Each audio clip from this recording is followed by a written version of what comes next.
Today we have the world-renowned El Guapo, who runs the Beautiful Lies channel here on YouTube. He was, last I checked, he had like 5K on YouTube not too long ago. He's up over 25,000 now, so he's growing rapidly. Go to his page to find out why. And since you're here, you might as well hit that subscribe button and that lovely bell. God bless you and good night. Welcome back to another episode of Important Miscellaneous Talks. I am your host, Glass Crossing. We are changing the world one podcast at a time. And today we have the Passport Bro with us here today, or whatever he wants to call himself. Please introduce yourself. How's it going, team? My name is El Guapo. I have a channel called Beautiful Lies. I don't know if I consider myself a passport bro. I think of myself more as like a traveling man. You know what I mean? Got you. I'm sorry I misspoke. Oh, it's all good, man. It's all good. I just was doing it for decades before passport bros were even a thing, man. So that's all. So where did the name El Guapo come from? Good question. So I have a fiance. We call her La Bella, which is the pretty in Spanish. And she is Colombian. And I think in the 2 years we've been together, I've heard her say my name maybe 4 or 5 times. She always calls me Guapo, which means handsome. So when I was a kid, there was a movie that came out with Steve Martin, Martin Sheen, and Chevy Chase called The Three Amigos. And the bad guy in that movie's name was El Guapo, the handsome. I was like, yo, I'm gonna use that for my YouTube channel since my girl calls me that anyway. Gotcha. That's a lovely backstory. Now, what was the inspiration behind you wanting to travel more? You know, I was forced to travel. I'm an Air Force veteran. So out of high school, I enlisted in the Air Force before I got my appointment to the Air Force Academy. And my first deployment was to Keflavik, Iceland. Reykjavik is the city inland that we would go and party at. And I was there for a month in August, man, and just saw a different side, kid from Baltimore. I've been places, my mom had taken me to Hawaii. I think I'd been to Disney World and stuff like that. But I was like, whoa, it's so different over here. And then, going to Europe, to the Azores off the coast of Africa, going to the Middle East and stuff like that. I had to travel being in the Air Force and just loved it. Got you. Did you give dating in the United States a chance, or once you was exposed to the outside world, you were like, I'm not coming back here to date? Oh, yeah, absolutely. I say this all the time on my channel. I say that, I'm going to always give the American Black woman the first right of refusal. Unfortunately, as of late, the times that I've been single, they keep sending me the worst representations of their group. And I'm like, I'm good. So I've had 2 wives. I've been married twice. Both of my wives are African-American women, so my ex-wives. So yeah, it didn't put me off. I'll be honest with you. It's not so much. It's just a cultural problem we got here, man. You know what I mean? Mm-hmm. And just you find femininity more nutrient dense outside of the borders of the U.S., in my opinion. Were you married while you were in the service? No, not until I got out. So I got out of the Air Force in 2004. I got married the first time in 2006. Yeah. No, okay. I was going. No diss to anybody married in the armed services. Do your thing, but listen, I was young. I just wasn't dumb. I was like, nah, cuz we can't do this. So. Yeah, I was the dumb one. Yeah, you were in good company. There are a lot of people that made that mistake. Yeah, I served as well. We have similar backstories and everything. Unfortunately, I went the marriage route. Well, I learned my lesson from that, but in a sense of just like I think being in the service was the first eye opener to things outside of the U.S. Right, and life-changing. Yeah, you're having that forced upon you. It's the gift and the curse, man, because to find that so early, I don't know how old you were when you first deployed, but to see those tall Nordic white women at 19 and they love some 6'2" chocolate, bruh. I don't want to turn your podcast to blue, but let's just say they were aggressive. You know what I'm saying? I got stories. Yeah. you you Yeah. you can't say you like white women out loud, man. What's wrong with you? I don't discriminate, man. Like, I'll be honest with you, though. And I've had this conversation with my fiance because she's a white Colombian. She hates it when I call her white, but she's white. She's white to me. You know what I mean? But it would be difficult for me to like really have a serious relationship with uh, a white American woman. And Mhm. it's not, it's just that there's such a gap in our cultures. Mm. And I feel like it would be hard to span that gap, you know. So, what do you think your wife has that kind of closes that gap a little bit? My fiance, Yeah, you feel. Labea, yeah. So she was raised to be a wife. You know, we've heard in the manosphere, you know, people ask questions, were you raised to be a wife? She absolutely was. She comes from a traditional Colombian family. Her family has money. They have multiple properties in multiple towns, you know, and she has a sister. She has two brothers, and her mom and her dad are still together today. And she was raised to be a wife. One of the greatest things that I can say about her is that she treats me better than any woman has ever treated me in my life, including my mother. Wow. That's a hard, yeah. That woman, if we lost everything, I believe LeBay would live with me in a cardboard box. For Wow. real. Yeah. Wow. So, How did you guys meet? Like, what's the origin story of you guys meeting? I met her on Hinge, man. Online dating. oh wow, Yeah. that rarely works. Wow. You know So, what? I'm 2 for 2 on there. I met my second wife on Plenty of Fish. wow, yeah, that's a tough out, right? Yeah. So do you think where does the white American woman you feel like she's not raised to be a wife? No, I didn't say that at all. No, it's just the cultural differences that we have, you know. Even though I do a lot of business and I am by no means racist. In fact, the mother of my youngest daughter is white. So um I don't have anything. I when it comes to settling down for the long-term relationship, it just, I don't know. I it's something I can't envision. I'm sure there's the white woman out there that could do it for me, Mhm. but unfortunately I'm off the market, white ladies. So So, well, what was the moment that had you fed up with dating in the United States? you know what? I wasn't fed up with dating um, ever. I've always been like a relationship type of dude. I think there's even with even with the way that the marriage system and the court system goes now when it comes to marriage, it's just a safer deal to have one lady in my mind, kind of get that taken care of and stuff. So I wasn't really sick of dating. I was sick of dating masculine women. I was sick of Mhm. dating argumentative women. And I am one that, you know, in the business world or just out in the free market, I'm one that does not mind paying for quality.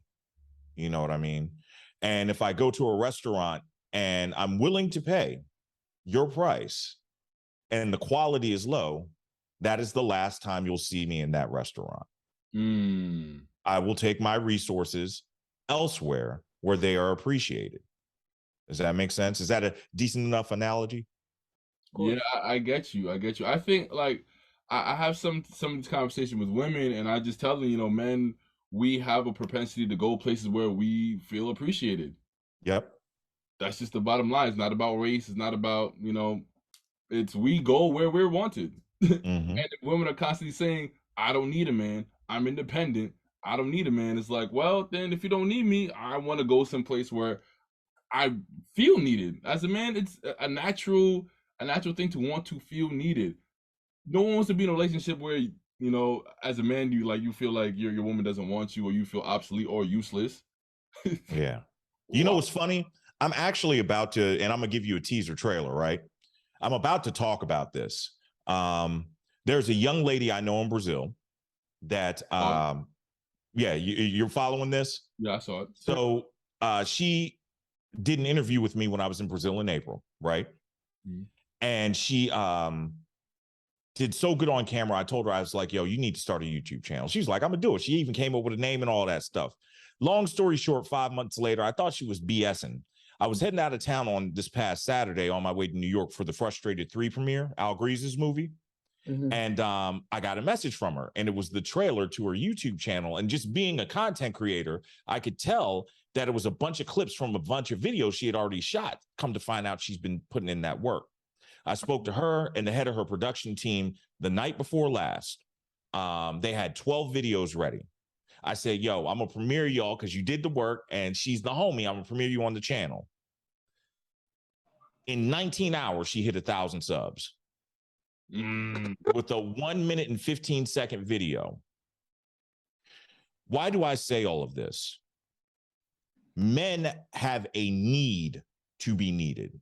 If you make us feel obsolete, we will disengage. One of the great things about this young lady was like, hey, you know, thank you so much. And I know this can change my life. Say that to a man, like a real man. He's like, yo, I know listening to you will change my life. The sexiest thing my fiance has ever said to me, and this is the first 2-3 weeks of us dating, she said, Guapo, I have so much I need to learn from you. I was like, uh-oh. You know what I mean? So when you hear the flip side of that, I don't need no man. Okay, well, why am I going to try to convince you of something that you've already predetermined that you don't need? You have your life, I have mine. Enjoy. Right. It doesn't promote being in a relationship, because if I don't At need all. you, don't need me, then what are we doing? Yeah. Yeah. I'll be honest, and this might get my manosphere card snatched from me, but I've always believed that for a man to reach like the uppermost echelons of success, Kevin Samuels used to talk about this. There was like a ceiling for single men. Yes. That a man had to be in a good committed relationship. LeBea takes so much off my plate. And listen, this is just a recurring theme because it's an expectation. My second wife did the same thing. She took so much off my plate that I didn't have to worry about that. It allowed me to laser focus on the other stuff. And she kept me between the rails to make sure that I didn't drive off the road figuratively. You know what I mean? I can go as hard and as fast as I want. And she's watching my six. She's watching the mirrors and everything. She's making sure, all right, Guapo, you're still going straight. Keep pushing, keep going. Boom, you know.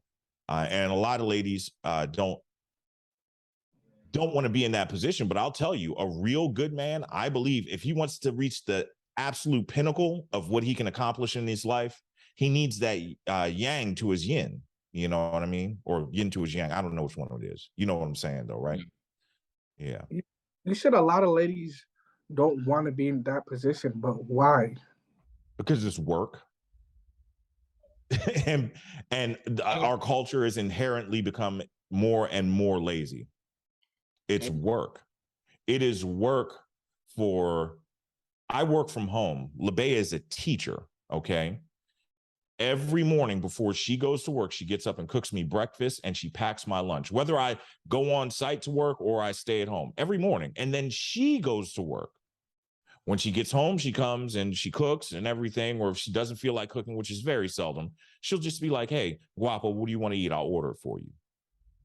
Because she knows that if I'm sitting here in the lab, or if I'm doing a collab like I'm doing right now, or if I'm working on one of my other businesses, or I'm doing consultations, the small things like eating might fall by the wayside. You know, and then I'm ordering Chinese every day, or DoorDash, Wingstop, something like that. And overall, that's going to hurt me, right? She wants me to stick around and stuff like that. So, but that takes work. That takes organization on her part. But if you talk to successful women, especially successful women that are married to highly productive, successful men, this is what their life is like. And I think a lot of women of today, they don't want to put themselves in that vulnerable position because they have to instill a lot of trust into the man. You know? Yeah, that's another problem we have culturally. So I used to hate cliches because I thought people would say them and not understand what they meant. But here's one that makes sense. Nothing ventured, nothing gained. You know, I see you have the Lakers behind you, right? What is the only way to guarantee that you're going to miss a shot? If you don't take one. Exactly. And so my favorite player of all time is the most missed field goals of all time. Right. Didn't when Favre had the touchdown record, didn't Favre have both the touchdown and the interception record? That's the way that it is. That's the way life is, you know. So, you know, the problem that we have culturally and when I say culturally, I'm not just talking about black people. I'm talking about American Westerners as well. But I do think it's more concentrated and is stronger in the black community, especially amongst our women, is that women want to guarantee. There are no guarantees in life. That is very true. They want to guarantee. Yeah. So when you hear these conversations, and I hear men do this too. Well, can you guarantee I go over there and this will happen? This is not fantasy land, bro. No. And if the possibility of success is not worth you putting yourself out there, putting yourself in the position to succeed, go live your life, man. I'm getting older. My tolerance for BS is getting a lot lower. I don't argue with folks anymore. I really don't. If I try to help you, accept my help, and if not, it's cool. God bless. You know what I'm saying? So what would you say is the main goal of your content? To talk about success through the red pill lens. And I believe that the red pill lens is just the truth. There are a lot of things. So let's take it away from relationships, right? Mm-hmm. What were we taught growing up? We're taught to go to school, get good grades, have good attendance, all that stuff. Do your homework so that you can go to college, get into a good school, go to college, come out and work, get a great job and work until the day that you die. It's actually supposed to be retire. Oh, sorry. And this is the putrid mindset that we have in our culture when it comes to our economic system, right? So there is no path to wealth through saving. There is no path to financial freedom by working for somebody else or active income, like trading your hours for dollars. So I've been studying success for a long time. And what I found is success principles translate. So if it'll make you successful here, it'll probably make you successful there. If you have an abundance mindset in business, you should probably have an abundance mindset in your relationships. You know what I mean? If you are risk tolerant when it comes to, investments, be risk tolerant and go and see some of the world. You might have new opportunities. So I wanted my channel, because a lot of people don't understand success. They really, really don't. Now it is leaned heavily into relationships, but that's where we are. How you do anything is how you do everything. Yeah, exactly. Exactly. What would you say is some of the main differences between women in the United States and women outside the United States, based on your experiences? Women outside of the U.S.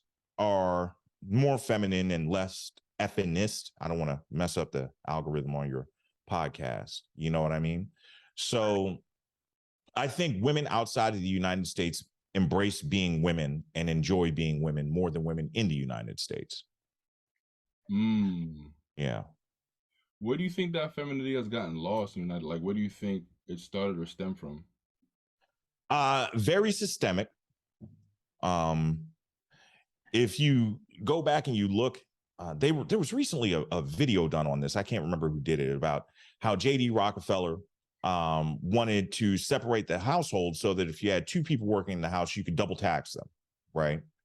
The more people that you have in the workforce, the better it is for the economy. The more people that you have paying bills, the more households you have, all of that stuff matters. I think it was for financial gain.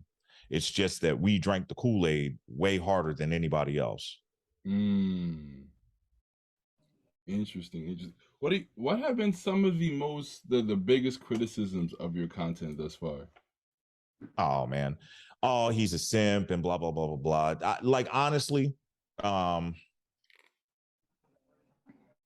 I don't internalize that stuff. There's a great quote, and when I do my show, I say this, and I mean it, even though I try to suppress it. I'm your not so humble host, El Guapo. Okay. So I will debate my peers. Everyone else I'm educating. So if you don't have what I have and you haven't accomplished what I've accomplished, all I can do is educate you. And your superfluous opinion means little, especially if you're trying to be just a contrarian for the sake of starting an argument. Yeah. Right. So, Yeah. But I love engaging in the conversation. Point something out to me that's cogent, that makes sense. I can deal with that. But you know, we deal with trolls here, and that's what it is. To to young black men that's our age, because we're both 26. Okay. That's new to the game in terms of getting a passport, or realizes that there's not much here quality wise when it comes to finding someone of the opposite sex. Um, what countries would you recommend to someone that's wet behind the ears? Like we watched the interview with you and Lead attorney?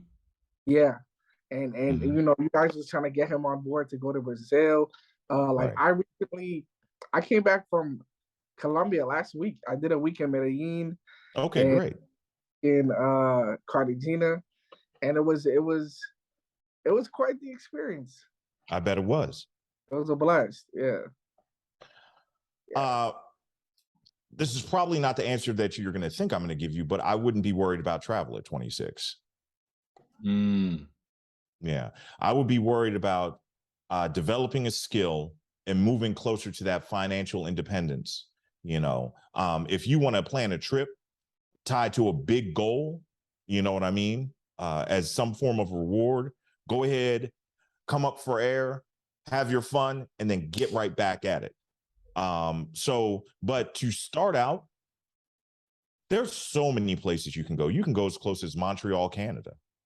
You know, Is that much of a difference? Just right there. say again. Is that much of a difference in Canada, like in Montreal? Yes, yes, Wow. yes, yes. Why do you think those brothers stay up there? Why do you think Abbott and Preachers? I'm telling you, yeah, yeah. Wow. There are all sorts of places that you can go.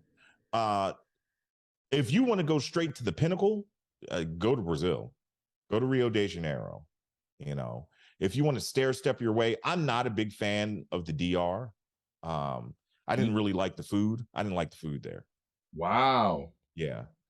I love Colombia, but Colombia doesn't have a hookup culture.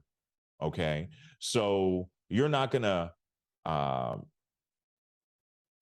take a girl out on the first date and get her home. Not a regular Colombian girl, maybe a working girl, you know. Brazil is all party all the time, especially Rio de Janeiro. So I love Rio. Thailand is great too. I have not been to the Philippines, but I hear fantastic things about the Philippines. But those are very, very long flights. My second home is Brazil, so I'm extremely biased. You know what I mean? Yeah. And Yeah. you talked about the food too. Best food, dude, it will knock your socks off. If y'all like to eat, Oh boy. yeah. Yeah. Wow. Yeah. I guess as much as I enjoyed it, there were complications that kind of like turned me off in terms of uh the excess amount of working girls. Mm-hmm.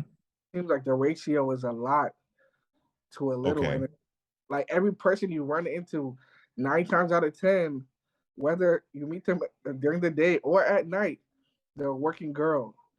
Unless you go to a local taco shop or coffee shop, or you go to the mall, you know, places like that, they're less likely um, to be on the street. And a lot of them are really about their money. There's really no going around it. Like if it's not Right. money, they're not trying to have that conversation. So let's have a heart to heart. Okay. How's your Spanish? My Spanish is Más o it, menos. it's so yeah, it's okay. Like I can carry a conversation. Okay, if you can carry a conversation, great. You're way leaps and bounds ahead of most guys that go and travel because they want all reward with no investment. They don't want to learn the language. They don't want to learn the customs. They want to dress how they want to dress, and they stick out like a sore thumb. And that makes you a target to be worked by the working girls. Okay. Now, I've never been to Medellin. So I've been to Cali, I've been to Bogota, I've been all up in the mountains where my fiance lives and stuff like that, but I've never been to Medellin. But I hear there's quite a few of concentrated areas of Americans and then possible working girls. Is that about right? Yeah. Yeah. So it's just being able to branch out and travel out. And maybe that's not what you do your first trip, but once you get more comfortable with the country and stuff like that. Yeah. But I mean, prostitution's legal in Colombia, so you can't get mad at them for being prostitutes. Right. I mean, I'm just saying it's a legal gig. Yeah. Yeah. So if you don't like the flavor of your environment, just change your environment. Isn't that what we do here in the United States? Isn't that what the whole Passport Bros movement is about? Yeah. Yeah. That's true. So do you recommend that? Because I heard about Cali and Barranquilla and San Andreas and these other parts of Colombia that may not be known, or popular to the public. Do you recommend that I try out places like that? Because I was told that there's not much tourists that go to places like that. So the options are. Yeah. So once again, let me double down on what I said before. I wouldn't be worried about traveling at 26. I think there are other parts of your life that need to be gotten together. And if you have them together at 26, I'll be thoroughly impressed. Not saying that you can't. I'm not saying that you don't. But if you're going to go, so we'll put that aside. If you're going to go, I hear good things about Barranquilla. I hear, especially now, Cartagena is getting very expensive. You know what I mean? Yeah. But I don't really have a definitive answer. There's not like one magical place that you can go that the stars are going to align and everything is going to be wonderful. There's going to be trade-offs wherever you go, but bravo to you for speaking some Spanish, because I believe that's half the battle. If you can communicate with a young woman, that's where you need to be. But a lot of these guys will go and they'll go abroad and speak none of the language. This was me in Thailand. I spoke no Thai. And it was tough, but I was with my buddy that lived there. You know what I mean? So I had somebody to translate, but I don't know if you've ever been in the country and you had to translate for somebody. It gets old real fast. You know what I mean? Yeah. Got you. Yeah. So what would you say to someone who says to you, well, you had to go outside the US because you aren't man enough to handle the women here? Okay. That's what I would say. What do I really think about that? I'm not going to argue. You know what I mean? I'm not going to argue, man. Like it's such a worthless conversation for me to have. You guys have seen my 6-second intro. I get it. Yeah, I mean, come on, man. Like for real, like yeah. I'm man enough that if I needed to, I could have 2 wives and retire them both right now. Ooh, that's gangster. Can't get any more manly than that, in my opinion. Yeah, And that's what I'm man enough that my first wife is in business with me to this day and gets along with not only my second wife, but my current fiance. So, but I don't need to, like, I wouldn't even engage in that kind. I'd be like, you're probably right. I'm not man enough. You know what I'm saying? You got it, dog. Okay. Wow. But sometimes you got to flex on them a little bit. Oh, for sure. For sure. Yeah. What do you think? I'll put my historical roster against pretty much anybody's. And it's not just the way they look, but the way that they are. Yeah.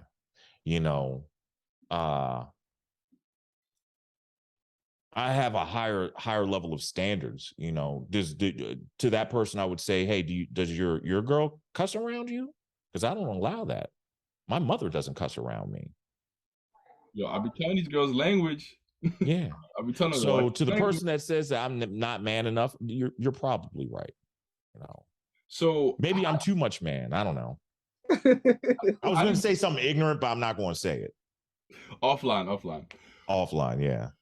So did you had to like kind of show them how to do things the correct way, or did they naturally come to you like that? Oh, you're talking about the women that I've dealt with? Yeah, in the past. So, everybody deserves a shot, a chance. You know, a girl's going to slip in a cuss word here or there. There's certain things that are deal breakers, but we're all allowed to have expectations and boundaries. And I've been the guy that has made that clear, you know, since like high school. You know, there's certain things I just don't like, you know, and certain things that I just don't want around me. It's not even just women. Like I don't like being around negative people, period. That drains you. It could be dudes. I'm like, man, okay, man, I'll catch up with you, dog. Good luck. If you call me on the phone and you're negative, you know, yeah, I'm just not. So we're all allowed to have, and this comes from therapy. You know, I've been through therapy and all that stuff. I've done the self work. I'm proud of that too, dog. You should. You know, yeah. And so one of the things I learned from Dr. Douglas, love you, Dr. Douglas, if you ever hear this, is that you know, we are allowed to have our boundaries, you know, and it's okay for us for them to only make sense to us. You know what I mean? So yeah, I establish my boundaries and I expect them upheld. And it's not an ultimatum. It's a choice. If you want to be around me, then please operate within my boundaries. You know, if you don't, you are free to do whatever you want to do. And that's just kind of the way I live my life. Got you. What do you think is the biggest issue with dating in the United States today? Oh, if you could pick one.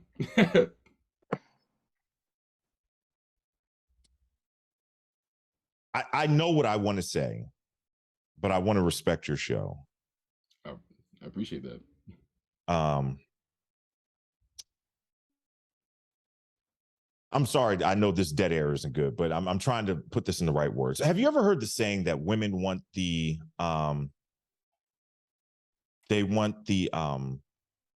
benefits of being a woman, the yes, the accountability of being a child, and then the what is it? I can't remember what the part is about the men. So I was going to say some form of penis envy, I think is what the problem is today. You know, that they can't do the things that we can do. We're talking tonight, I believe. Yeah. I think I was going to say it in a more messed up way. I had to take the Baltimore out of my head, you know, but I think that you know, I think there are a lot of people that just don't like who they are. And they don't understand why. And they're going against it's hard to fight nature, yo. Like this pandemic has showed us that. You know what I mean? So when you start fighting nature, nature doesn't give a damn how you feel, homeboy. You don't have to believe in God, but nature is there. You know what I mean? So when you're starting, if you're a woman and you're operating in your masculine, it just doesn't feel right. It doesn't work out. You know what I mean? So if you're a woman and you're trying to be the provider, damn sure if you're trying to be the protector, ultimately that's going to mess with you because it's against your nature. I didn't say biology or gender. I didn't say those words. I said your nature. Don't get mad at me. Get mad at Mother Nature. So, wow, that is good stuff right there. Wow. So, what do you think? I mean, why do you think men will have a better interactions with women outside the United States? I think here's the plain answer. I talk about success, right? There's a reason why there are no monopolies allowed in our country. You can't have a monopoly on something, right? We encourage competition. Why do we encourage competition? Because competition always leads to a better product. When people have to compete, a better product is produced. When there is no competition and there's a monopoly, that product is will lose its quality. So when you operate outside of the United States, you are opening up into the free market with competition. And I believe you'll have a better result. Even if one of the greatest things, I can remember my first trip to Brazil back in 2006, like it was yesterday. And a good buddy of mine I went to the Air Force Academy with came with me. And I can remember it was like the day before we were leaving. And he was like, dude, this has completely recalibrated my mind as to American women. And that's exactly what it did. It did. So it's a recalibration. You step outside the borders of this country, you realize the U.S. is more the exception, not the rule. You know what I mean? Yeah. Wow. While I was in Colombia with somebody I had met out there, because we're both from New York and we had met over there, and he had messaged me like 2 days ago, and he's like, bro, I think I'm gonna go back soon because ever since I've been back, I just don't see things the same. Yep. And I was telling him I feel the same way. It's kind of weird. I just can't see things or people or view women the He's still same. talking to women from Colombia Yeah, today. for Say sure. again. He's still talking to women from Colombia today. Good. As Yeah. you should be. I would say broaden your horizons. Colombia is great. I would make my next trip somewhere else. Now, this is me telling you to do this, and this is not what I do. You know what I'm saying? I know what I like now, and I go where I want, but broaden your horizons, man. Go check out of course I'm gonna say Brazil, but there's so many dope places out here, man. The one place I've never been able to do that I've been dying to go to, like Eastern Europe. Well, it's too late now. Ain't no point in me going now, But yeah, go check out something else, I would say, because because here's what I'll tell you. Even though they're both Latin countries, Brazil and Colombia are night and day. If I want to party, Brazil, hands down. If I'm looking for a wife or a girl like to settle down with, Colombia, hands down. Interesting. Yeah. Wow. So you mentioned earlier that some women have penis envy. What do you think are some of the things that they envy about men? The fact that time is on our side. That's probably the biggest thing. Ooh. Even though we have to work way harder to establish our value, there has been a checks and balances to allow us the time to do that. Okay. Women are born with their inherent value. So the most valuable thing a woman has is her youth. That is the most valuable thing that she has. A lot of people would say, I was going to say beauty. No, it's your youth. And your youth, you will never be as young as you are in this exact moment right now. It's constantly running out. So, and then they've been sold the lie that, hey, they can go and live these lives like men and stuff like this, or, use their 20s. I remember Steve Harvey, and I'm not a huge fan of Steve Harvey, but he said the most valuable thing that young men can do is not waste their 20s. Well, young women cannot waste their 20s. They can't. They can't.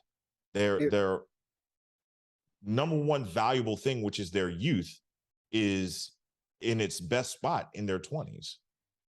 So they just don't like that it's fair that a guy, I'm 44. Before Labea, my last serious girlfriend, Labea is 36. She's 8 years younger than me. My last serious girlfriend was 23. Yeah. And a lot, like a 44-year-old woman, unlikely could be serious with a 23-year-old man. She can pay for it. No, for real. Good point. Yeah, they got keep them laced in Dior Jordans and Cuban links, maybe. You know what I'm saying?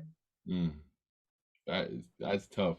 Yeah, on paper it sounds unfair, but again, like you said, they get their value up front, but so they're given a lot of things in their 20s.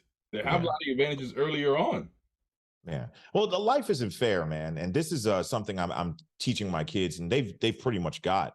I can remember my parents teaching me when I was young that El Guapo, because you're black, you're going to have to work 2 to 3 times as hard to get the same result.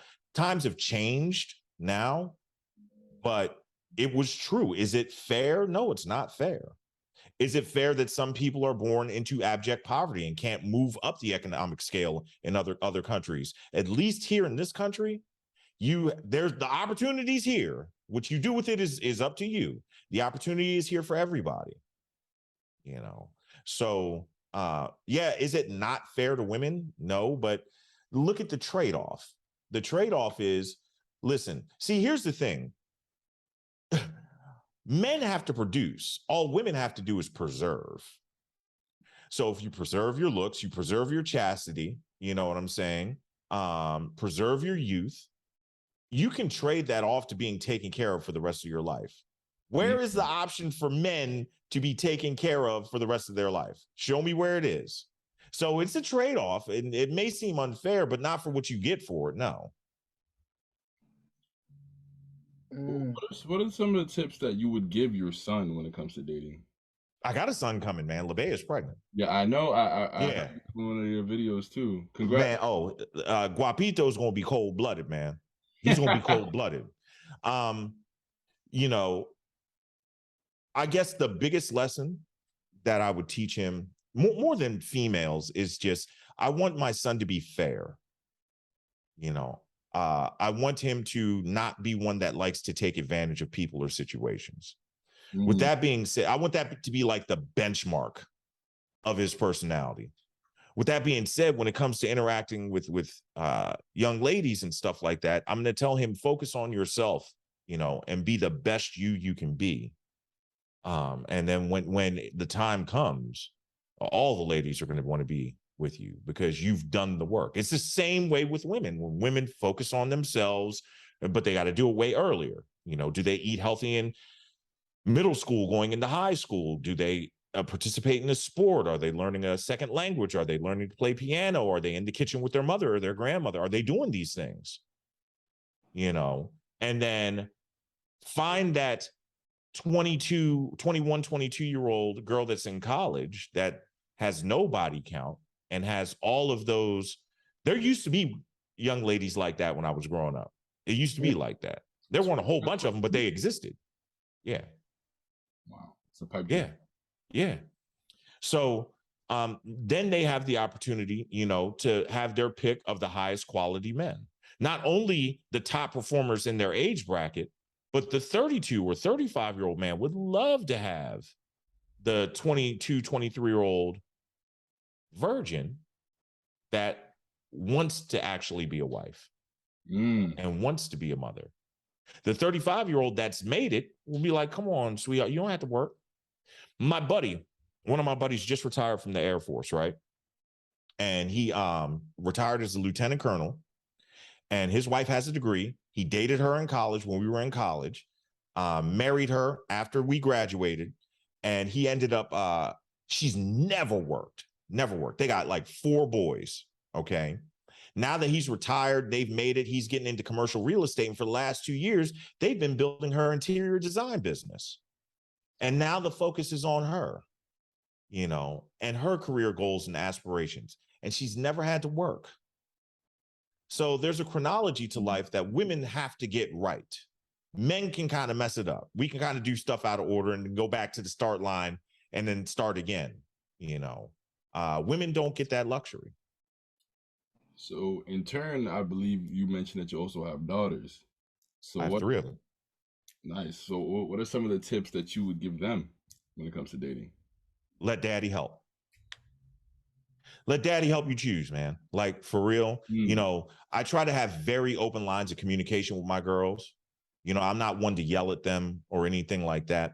And I treat them as young adults because I want them to feel like their opinions matter. Even if I hear they gotten in trouble, they know daddy is always going to listen to their side of the story before anything happens.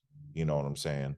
So I can see I'm the one man in their life that, you know, other than like their uncles and stuff like that, that wants the best for them without wanting anything from them.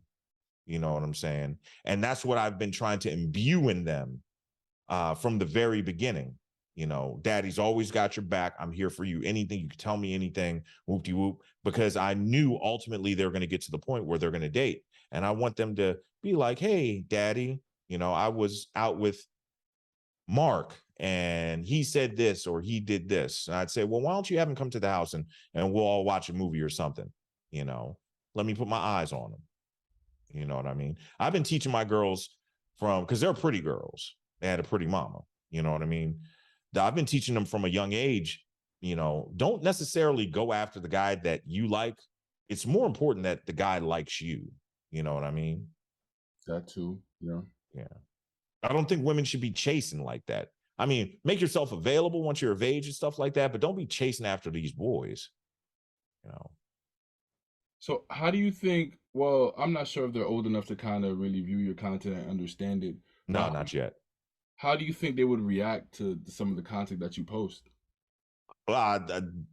It's me. That's really who I am. So, you know, I handle them with kid gloves because they're kids. My oldest is only 13, but they'll recognize it as my personality, you know. So So, you don't think that would pose much of an issue at all? Then say again. you don't think that them watching your content will pose much of an issue to them at all? Then No, not once they're old and mature enough to watch it. No. got you. What about your fiance? Does she approve, or does that even matter? Did you just say approve? Does she have any comments, questions, concerns? Oh, listen, man. So does she approve? She supports me 110%. You know, she lives in a red pill household. You know what I mean? So this is how we talk all the time. My phone is ringing off the hook. What is going on? Sorry about that. Yeah. What at what age did you start traveling? 19. 19 is the first time I went out of the country to Iceland. Yep. Got you. With the military. All right then. Well, Mr. Guapo. Well, it's a little weird now me calling you that, but it's all good, man. Mr. Guapo. Those are all the questions. Paul, you have any questions for the man? More so offline. Got you. Okay, let's do it. Okay. Well, that is all I have for you. Thank you so much. Make sure you subscribe to this channel, Beautiful Lies, and it's been blowing up. It's doing all right, man. It's doing all right. I appreciate. I love having these these conversations, and thanks for giving me an opportunity, you know, for your audience to get to know me. You know, a lot of times these questions stay surface level. You ask me some real stuff. I appreciate that. Thank you so much. All right. All right.